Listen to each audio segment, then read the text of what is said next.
nesse livro, ela reconta um pouco a história do feminismo, mas partindo das contribuições desse feminismo mais contemporâneo, né? Esse feminismo que nasce ou que se reorganiza na década de 60. Né? Se o feminismo nasce, primeiro que é importante que a gente fale hoje de feminismos, com um S bem grande para marcar o plural. É porque o que tem de igual no movimento feminista, se a gente pode dizer assim, talvez seja a discussão ou o enfrentamento das assimetrias construídas através do gênero, por meio do gênero. No entanto, esse movimento se distingue também, né? E se articula com outros espaços. Significa dizer que a gente pode pensar num movimento feminista, como nasceu lá na origem, né? Um movimento feminista que está muito mais pautado para a inserção da mulher nos espaços do mundo do trabalho, por exemplo. Né?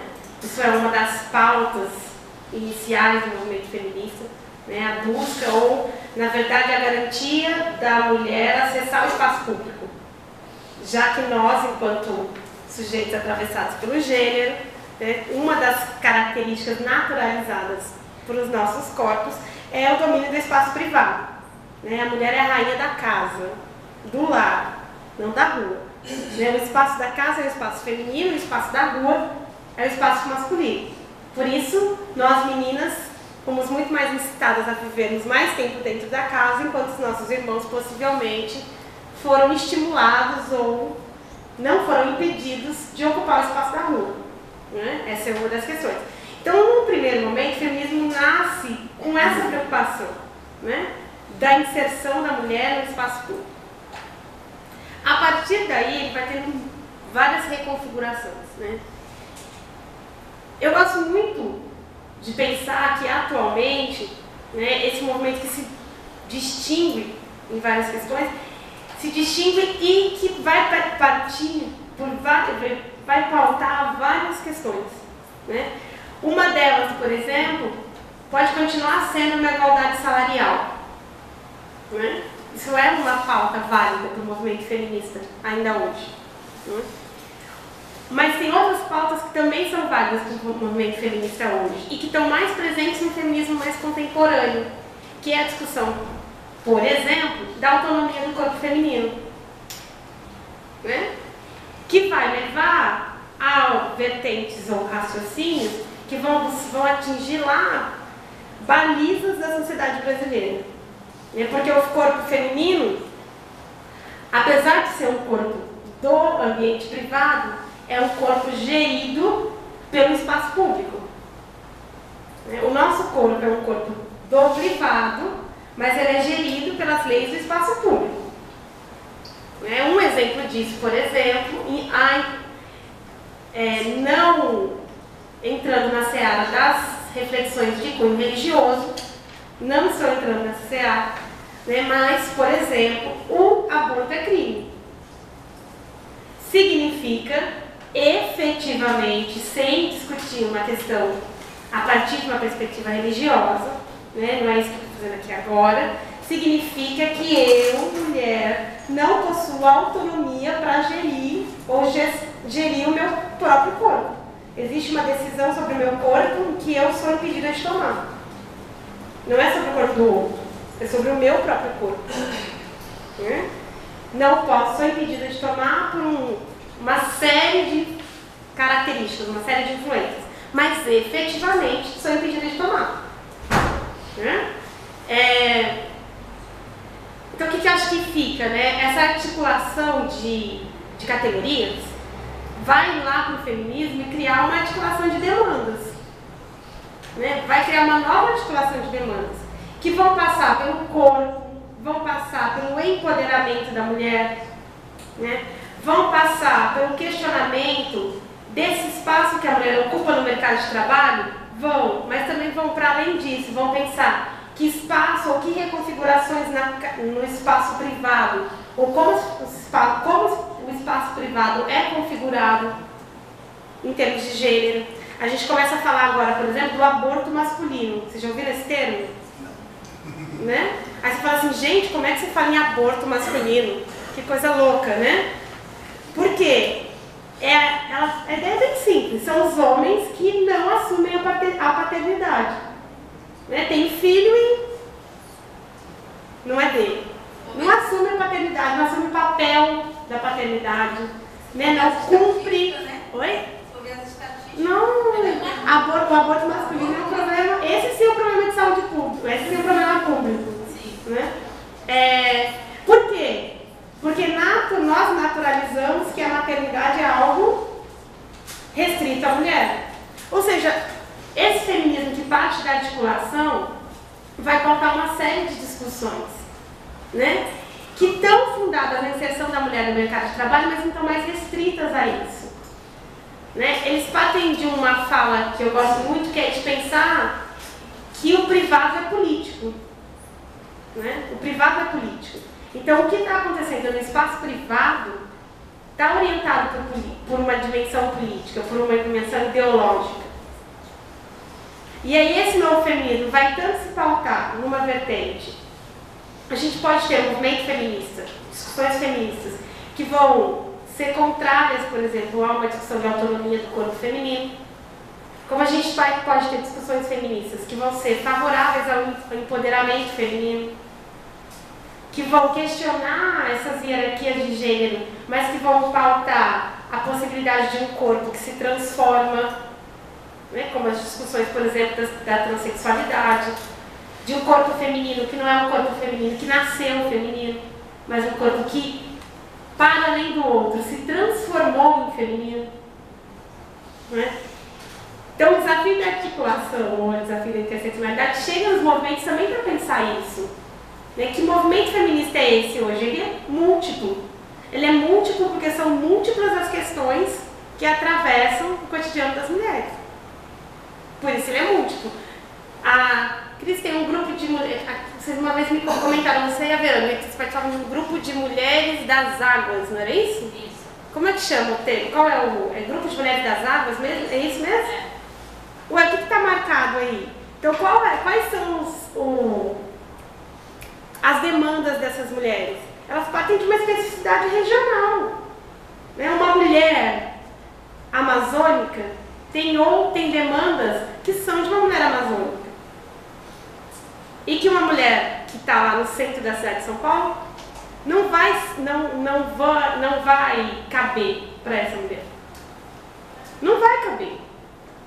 Né? E se a gente pensar fora da dimensão do território, tem uma dimensão que constrói essa identidade dessa mulher que a gente vai desmerecer.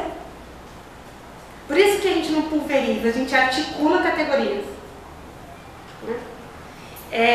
E aí uma coisa que eu gosto muito de ler é blog, gente, então continuem lendo. Leiam todos, os bons, os ruins, leiam todos. Vale muito, assim, a pena, porque a gente acaba que consegue acompanhar uma discussão política, né, uma discussão de formação também. Então continuem lendo, é ótimo. O professor João me tentando conversar com a Sara foi embora. Mas eu acho importante esses momentos de formação, porque assim, a gente só está fazendo a pergunta de quem é e o que significa, porque a gente não aprendeu. Lembra aquilo que eu falei lá no começo que foi invisibilizado? A gente não aprendeu. A gente não aprendeu. Né? Então, esses espaços, aí a importância da gente fazer formação em todos os espaços. Daí que a escola faz formação, ou a universidade faz formação além do conteúdo. A gente está aqui assistindo uma palestra, achando que vai aprender sobre feminismo e vai aprender uma nova palavra, né, que pode estar relacionada ao feminismo, mas pode não estar. Então é importante isso, né? E a gente só faz essas perguntas porque essa história não está lá no currículo oficial ainda. Né? Ou tá, mas não tá. Né? Tá, mas aí a gente tem uma discussão sobre implementação que não cabe aqui. Tentando dialogar um pouco, eu acho que a experiência do professor João, ela materializa a fala, né? Porque ele está dizendo, eu estava lá, né? Eu vi isso acontecer. Então, assim, não é uma teoria que está se construindo a partir dessa realidade. Eu estava lá, eu vi isso acontecer, que só torna, na minha leitura, a nossa fala mais coerente. E eu acho que de fato é uma coisa que a gente tem que pensar e tem que problematizar, porque a ideia não é o confronto, né? Não é o confronto desarticula, a ideia é articular. Por quê? Porque eu gosto muito de falar isso para os meninos, principalmente. A gente fala assim, não são só as mulheres que são vítimas do machismo, por exemplo. Não é à toa que a gente está em novembro discutindo o Novembro Azul. E os homens têm alta incidência, ou a maior taxa de incidência de morte por câncer de próstata, por quê? Por que a maior incidência não é de câncer do intestino ou de câncer de pele? Por que a maior incidência é o câncer de próstata? Toda coincidência tem que ser questionada, vamos lá. Né? Então, o machismo vitimiza majoritariamente as mulheres? Sim, mas também vitimiza os homens. Vitimiza com a morte física. Eu não estou nem discutindo a morte simbólica, estou falando da morte física. Os homens morrem de câncer de próstata porque a gente vive numa sociedade machista que atribui a penetração anal a práticas homossexuais. E o homem que é homossexual deixa de ser homem nessa lógica de sociedade. E ele se torna mulher. E o que é se tornar mulher numa sociedade em que ser mulher é ruim? Então é melhor ele ficar muito distante de tudo que se aproxime dessa prática para que ele garanta a masculinidade dele, para que a masculinidade dele continue sendo inquestionável. Eu tenho falado muito de um relato que eu gosto muito para pensar isso. Quando eu estava aula no ensino fundamental, um dia um aluno de 6ª série, com 11 anos, virou para o outro e falou assim, viada. Eu olhei aqui e falei da genialidade da perversão, né? Porque a perversão é genial.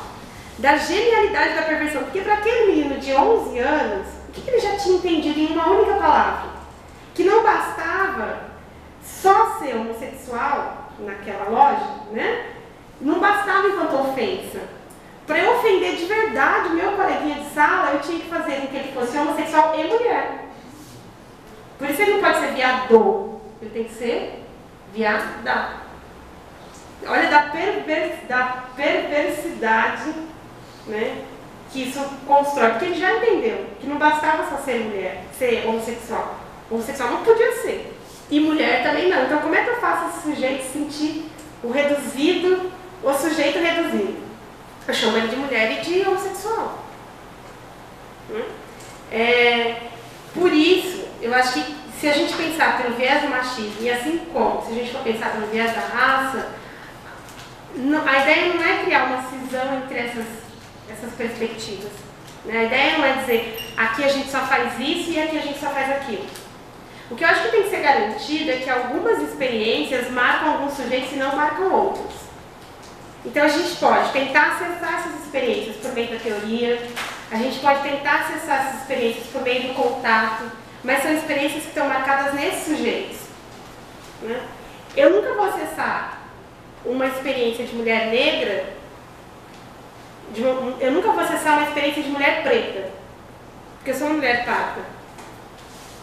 Né? Uma mulher branca nunca vai acessar a experiência de uma mulher negra. No entanto, isso não faz dela uma rival, ou alguém que eu deva desprezar, ou alguém que eu deva ignorar, ou alguém que eu deva não discutir em conjunto. Porque a presença dessa mulher é importante para que ela também compreenda que processos constroem ela enquanto um agente opressor, nessa lógica. E que a gente se reelabore no contato, porque tem que ser relacional, senão não dá certo. E aí, para concluir, clisma.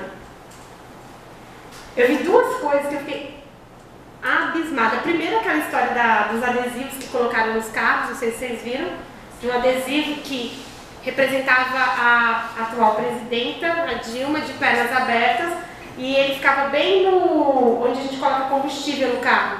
Então, quando as pessoas iam colocar combustível, era como se a Dilma estivesse sendo penetrada pela bomba de combustível. E um outro que eu vi essa semana é de um sujeito, não sei onde, vi num blog da internet, um sujeito não sei onde que tatuou a Dilma fazendo sexo oral. Ele tatuou. Esse se superou. Né? Por quê? Se eu vou questionar a conduta de uma mulher, eu não vou questionar a conduta da mulher, eu estou questionando o fato de ela ser mulher. É isso que está acontecendo. Né? A conduta da presidenta Dilma enquanto representante do país pode e deve ser questionada, assim como de qualquer outro representante. Agora eu vou questionar essa conduta por conta das condutas ou vou questionar essa conduta porque essa conduta está sendo realizada por uma mulher. Né? Tanto que a própria eleição da Dilma está muito relacionada a uma masculinização da conduta. Ela precisou se masculinizar, representar uma mulher forte, altiva, para que a gente pudesse convencer, para que a gente pudesse acreditar no voto. Porque essa ideia da a mulher é frágil, delicada, então ela não ia ser uma boa governanta, né? Ela ia chorar. E ela não pode, a presidenta não pode chorar, então ela tem que se aproximar do ponto da masculinidade, ela tem que ser firme, carrancuda, mas aí levar a Dilma para uma mulher muito carrancuda e muito firme. Aí ela é homem, e a mulher quando é homem é lésbica. Então também não pode. Então tem que construir um meio termo que permita, que para uma lógica machista, eu olhe para ela e falo, não, ela é uma mulher que eu posso até confiar, essa daí não vai chorar. Mas ela não pode se masculinizar demais, porque se ela se masculinizar demais, aí ela deixa de ser mulher. Porque ela não vai ter condutas próprias para o corpo feminino. E todo sujeito, então, que não tem condutas próprias para o corpo feminino, está orientando a sexualidade, que não é a mesma coisa que gênero. Mas nesse confusão vira a mesma coisa. Né? Gênero e sexualidade viram uma coisa só. Por isso a Dilma precisa, então, tirar a sobrancelha, fazer uma maquiagem, botar uma roupinha mais colorida, para que a gente também possa colocar ela aí nesse meio termo. Porque o que a gente está avaliando não é a conduta, a gente está avaliando é o fato de que é uma mulher que está tomando essa conduta. Né? É isso que está sendo reproduzido na grande mídia, né? Nos grandes espaços. É o fato de ser uma mulher que está tomando essas condutas, não a conduta em si. E a gente só está questionando isso enquanto sociedade porque a gente entendeu que as mulheres não deveriam ocupar esse espaço, já que esse espaço é um espaço da racionalidade, é um espaço da liderança, né? E mulher nessa mesma vai pilotar fogão, né? Pilotar o país, aí a gente já foi longe demais. Né? Oi? Nunca. Nunca, né? Daí a gente já foi longe demais, né? Porque a gente está tendo um movimento aí de resposta muito duro, né? Daí, eu acho que queria, para finalizar minha fala, fazer dois... Eu quem? Ah, Cris.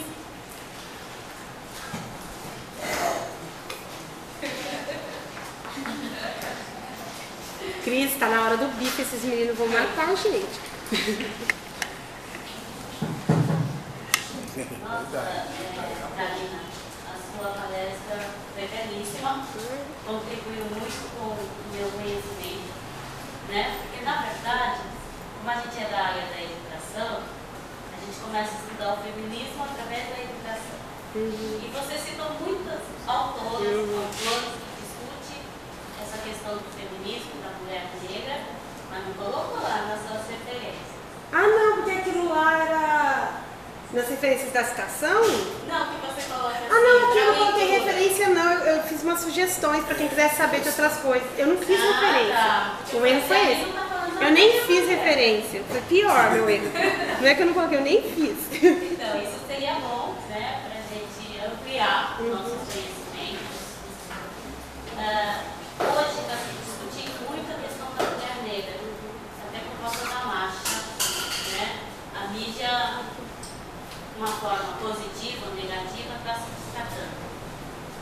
Essa semana saiu no noticiário, saiu uma notícia do Tocantins, mas eu não li, que se falava sobre a questão dos homicídios das mulheres negras. Eu acho que aqui no estado acho que aumentou 80%, né? Então isso é muito triste. Desesperador. E quando eu comecei no movimento feminista, através do geral, aí existe essa separação por causa das necessidades. Chega uma hora que a gente quer estudar coisas que se referem a nós, mulheres negras, e que no movimento geral acaba não discutindo. Né? Eu lembro, eu tinha uma amiga que faleceu e fez parte desse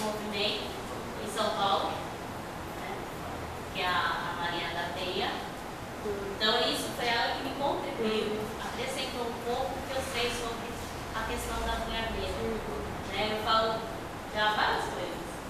Que eu não era negra, que eu não estudava a questão negra algum tempo atrás, até porque meus pais não tinham esse conhecimento, não me passou. Fui descobrindo, fui construindo. Né? Então, como você fala, eu não sabia que eu era negra. Eu só sabia que eu não era branca. Então a gente acaba descobrindo. Né? Às vezes de uma forma triste, mas acaba descobrindo. Quase sempre. Aí você fala assim, se a gente despertar lá atrás, acontecem coisas, né? A gente fala, são sinais, mas que a gente não tem esse olhar.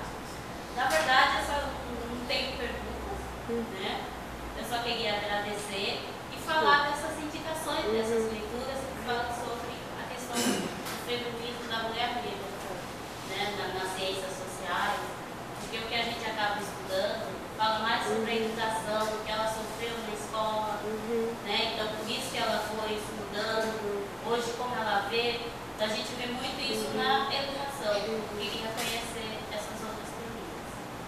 Tá? Muito obrigada. Cris, obrigada pelas contribuições. E os blogs? Eu tenho que botar uma lista de blog, porque eu fico vendo e nem anoto, eu fico vendo. Mas eu vou construir uma listinha. Ele falou aqui que vocês têm um blog e não divulgam. A gente divulga, né? É os meninos do PIBID, né? Cadê, né? Você tem que divulgar. Vamos fazer uns cartazes, botar no campus aí. Botar os meninos pra fazer cartazes. Porque não todo mundo quer acessar. Eu tenho feito, mas eu acho que eles atualizam bem o Face, porque eu fico no pé, né? A gente fez uma página no Facebook para divulgar as atividades do PIBID, e aí os meninos vão sempre colocando reportagens lá que estão relacionadas às temáticas que a gente discute no projeto, né? Aí a gente coloca depois a página, né? Peraí, deixa eu só lembrar aqui uma coisa. Daí eu faço, Cris, uma lista, porque de cabeça eu não vou lembrar os blogs mesmo. E agora, esse horário... Tem um que eu gosto muito, que eu sempre lembro, que é Escreva, Lola, Escreva. Que é de uma professora lá do Sul. Chama Escreva, Lola, Escreva. Tem o Corra, Lola, Corra. Já leio Escreva, Lola, Escreva. É um blog bem famoso já. Bem famoso mesmo. E ela produz há muito tempo. Inclusive, eu não li o último post dela, mas ela estava falando de uma ameaça de morte, porque ela tem uma série de discussões que já são nacionais. Ela tem uma abrangência nacional já. Escreva, Lola, Escreva. É uma professora, se não me engano, da UFSC, que é uma das referências que eu gosto muito. Tem alguns blogs de grupos de estudos também. Tem um blog do Quereres, que é um grupo de estudos lá da UFSCar, do programa de Sociologia, que é coordenado pelo professor Richard Miscous também, que tem várias coisas bem legais. Assim. Chama Quereres o nome do blog, que é um grupo sobre sexualidade e gênero. Aí eu fico dando uma olhada para esse povo aí, mas vou fazer uma listinha direitinho, prometo. Prometo que eu faço, porque é uma forma importante da gente acessar e às vezes até conteúdos de uma forma mais palatável, né? Não é um texto tão duro, assim, a gente acaba, a partir disso a gente vai querer ler o texto, né? Para discutir numa perspectiva mais, é bem legal ler o Stuart Hall, que tem essa discussão sobre articulação, teoria da articulação. É legal ler Actabra. O texto mais conhecido da Actabra chama Diferença, Diversidade e Diferenciação, que é um livro que chama Cartografias da Diáspora. O livro não foi traduzido ainda para o português, só esse capítulo. Esse capítulo está traduzido pelos cadernos Pagu. Uma diferença, diferenciação e diversidade. É um texto bem legal para a gente iniciar essa discussão. Que a gente discutiu no grupo foi muito interessante. Tem também o... Me ajuda a lembrar o nome, Cris? Bell Hooks. Bell Hooks. Eu já fui atrás, só tem inglês. Só tem inglês? Aquele está em português, né? Só alternativo. Deixa eu dar uma procurada, então. Tem esse texto da professora Miriam Delma, que está falando sobre esse feminismo articulado, também legal. E acho que eu vou procurar umas outras coisas também para passar. Agora eu queria só para fechar, assim, finalizar, dizer que quando a gente está falando dessas experiências que vão se construindo, né? A gente está passando por uma experiência muito legal no campus, muito positiva. Aí eu vou dizer particularmente, mas vou tomar a liberdade de falar para um grupo de mulheres maior, né? Que quando a gente começou a fazer a discussão sobre as mulheres negras aqui, vários pontos dessa discussão me chamam a atenção, né? Mas tem sido muito importante, aí como uma experiência pessoal, perceber como cada uma dessas mulheres tem se empoderado da discussão, né? A partir da discussão. Então assim, a gente está, vocês, né, que estão no grupo, a gente, estão fazendo coisas que são, eu diria, no mínimo revolucionárias, né? No mínimo, assim, as meninas falam, eu choro, as meninas falam, eu choro, eu conto pra todo mundo, falo, gente, vocês não sabem o que está acontecendo com essa mulherada, né? Porque assim, por que me chama a atenção? Porque foi um convite, gente, vamos sentar e conversar sobre isso, né? Não vale horas, que é importante a gente dizer isso, né? Não vale horas. As pessoas estão se dispondo a parar, refletir, conversar, se articular. Em alguns momentos a gente cria um espaço de troca fantástico, né? E a partir desse espaço você vai vendo como cada uma de nós, dentro das nossas condições subjetivas, emocionais, teóricas, né, das nossas histórias de vida, como cada uma de nós vai olhando para esse espaço falando, então eu posso, então eu posso, então eu posso. Isso está sendo transformador, né? A gente está numa dimensão que é externa, né, da mulherada botar o cabelo para fora, né? Isso tem sido fantástico. Né, dizer, não, olha, eu estava querendo mesmo fazer isso, agora tem gente aqui que eu posso olhar e falar, segura na minha mão se eu fizer. Nem está fazendo. Eu acho isso fantástico, assim, olhar para uma outra pessoa e falar assim, olha, eu precisava de alguém que segurasse na minha mão, você segura? Então eu vou. Né? E são pessoas que não são amigas de graduação, não estão na mesma turma, né? Não saem para tomar café juntas, e que olharam e falaram, não, olha, acho que a gente pode fazer isso junto. Né? Isso tem sido... eu acho que eu já li sobre empoderamento, não muito, mas já li um pouco sobre empoderamento, mas eu nunca tinha visto isso acontecer, né? E eu tô vendo acontecer, tá na minha cara, assim. Então isso tem sido pra mim, e aí falar das experiências que formam a gente, né? Pra mim, enquanto socióloga, mulher, negra, é uma experiência assim que dia desses eu falei pra uma das meninas, eu acho que eu tô entendendo o que eu tô fazendo aqui. Tem algum motivo, eu acho que agora eu estou entendendo. Hoje você tem que ter um motivo maior do que muitos daquele momento que você fala assim, olha, eu tinha mesmo que escolher ser professora, né? Daí você fica lembrando desse momento durante 20 anos, que é um momento chave. Você fala, olha, que bom que eu escolhi fazer isso na minha vida.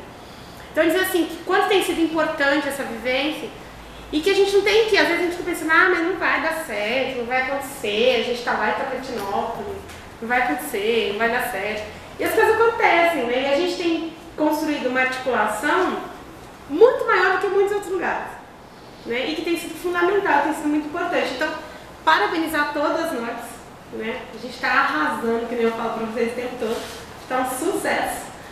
E dizer que a gente tem que se preparar, porque segunda-feira está aí, segunda-feira está um bando de mulheres entrando no ônibus para viajar 24 horas. Para participar da Marcha das Mulheres Negras, que vai ser no dia 18, lá em Brasília. Né? E dizer da minha alegria de poder compartilhar com vocês esse momento, de poder viver com vocês esse momento. Né?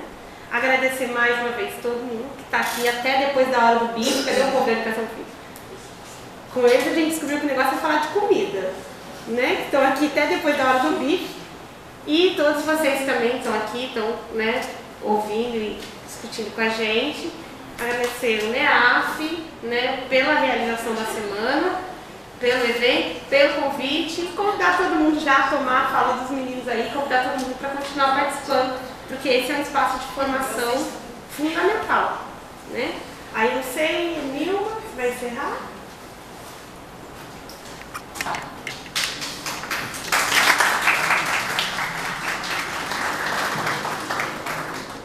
Novamente agradecer a você, professora, pela sua brilhante apresentação e a todos que estão aqui até esse horário, que muitas vezes não é fácil, um dia muito cansativo, mas agradecer pela disposição e convidá-los novamente a estarem participando da manhã de manhã.